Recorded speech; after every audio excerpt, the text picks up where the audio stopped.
So here's the top 5 cheapest 9mm pistols I can find this year. Welcome back, you cheap asses out there. And yes, I know you're a cheap ass because you clicked on this video. What are you?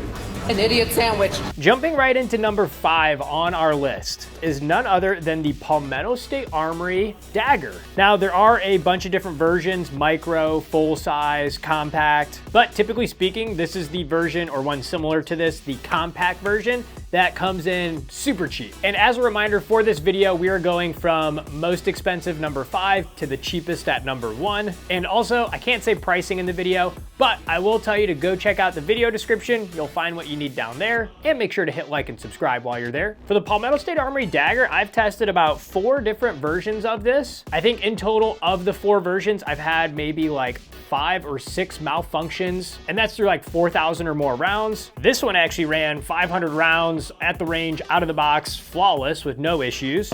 This one I had issues running it with a suppressor, which if you're not gonna run a suppressor, then you'd be fine. So overall, if you're looking for a cheap gun that is still pretty reliable and is made by the people's champ, PSA. And the Oscar goes to... You either love them or hate them. And also, it's like a Glock 19 clone. So if you're familiar with that platform or like that platform and can't afford it, then this is gonna be a good, cheap alternative. Oh, one other thing about the daggers before we move on is that you can actually find them even cheaper yet if you buy them like parted out. So what I mean by that is you can buy a dagger frame on its own, and this is the serialized part, and then you can buy a barrel and slide on its own. And then once you buy the two at a cheaper rate, you can then put it together and you have yourself a even cheaper gun. So keep that in mind. And again, check the video description. You'll understand what I'm saying there. Moving on to number 4 on our cheap list here, we have the Ruger Max 9. Cool thing about this is you get a name brand like Ruger as far as a brand goes for the pistol, and it's actually not a bad little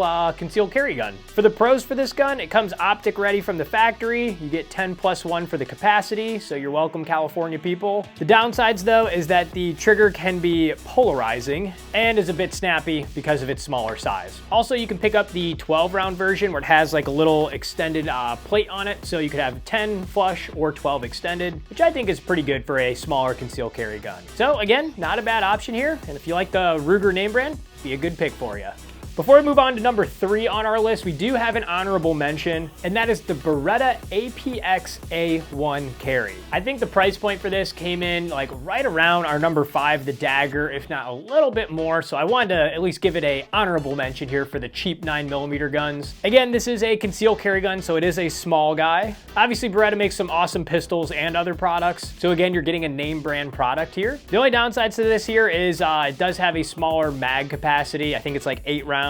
But if you are looking for a small concealed carry gun, it's still gonna be a solid pick, and it's gonna save your wallet. Moving on to number 3 on our list, and this is like the best fidget spinner thing here. This is one of those dry fire mags where it resets the trigger. Pretty fun to use. But moving on to number 3 here, we have the Stoeger STR-9. Again, the pistols on this list are getting cheaper, and I know quite a few people that have one of these, and they have no complaints with it. So it could be a solid option for you. Depending on the model you get a 13 round capacity. There is no optic cut on the cheaper version, and some people say that the trigger is a little bit spongy, which on a lot of these budget ones, that's what you're gonna get. I personally don't have any experience with this gun. I only shot it one time at a range event, and they were actually doing a burn down of it where they would put like 1,000 rounds through it in like, I think it was like an hour time frame. So I helped contribute to that. But when I shot it, it ran just fine. It was all gunked up and gross looking, but it kind of had me believing that they're pretty reliable then. But I don't know, like I said, I don't have much experience, so let me know in the comments if you have one of these STR-9s, what your experience has been with it. But either way, it does take the 3 spot on our list here, so something to check out. Moving on to number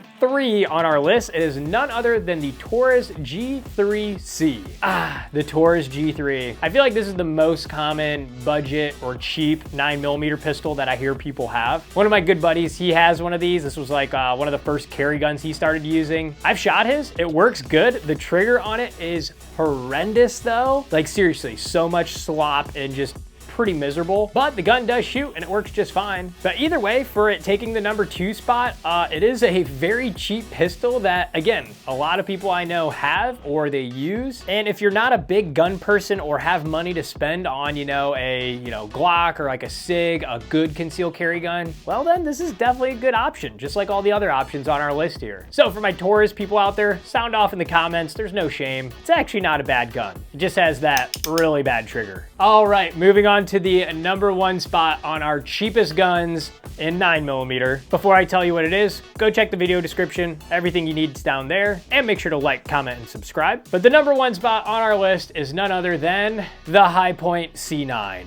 God, I refuse to buy this gun, but it is so dirt ass cheap that it's kind of hard not to. Like, I kind of want it because it's so cheap. Like, I can't say price in the video, but guys, like, it is just stupid cheap, like ridiculous. But the reason I don't want it is because I've seen other people that get them like for fun or as like, kind of a gimmick toy, and man, they suck. Like, as far as reliability goes, just complete dog shit. And for those who haven't seen one, I'll put a picture up on screen of a Hi-Point C9. Like, it looks like a freaking brick, man. I think the whole mindset of this gun was that when your gun fails, which it will fail because it's so cheap and crappy, all you have to do is just kind of like turn it around and like pistol whip the person with it, because it's gonna be just like a big brick. But even now that I think about that, these things are made of complete plastic, and I've seen people literally dropping them and they shatter. So maybe that won't even work. I don't know. Either way though, the Hi-Point, gosh, I feel like it's just like a gun meme gun where like everybody jokes about like, yeah, I carry a Hi-Point, or oh, it was my first gun, it's so awesome. But everyone knows it's dog poop. But either way, same thing. Let me know in the comments if anyone has a Hi-Point C9, if they've had a good experience, I want to hear it, or if they had a bad one, I want to hear that too. Who knows, maybe for fun I will end up picking one of these up, do a 500 round review, and see how bad it actually is. Either way, hopefully this video was helpful for you today. Again, check that video description. It's got everything you need from the list here today. Make sure to like, comment, subscribe, and we'll see you in the next one.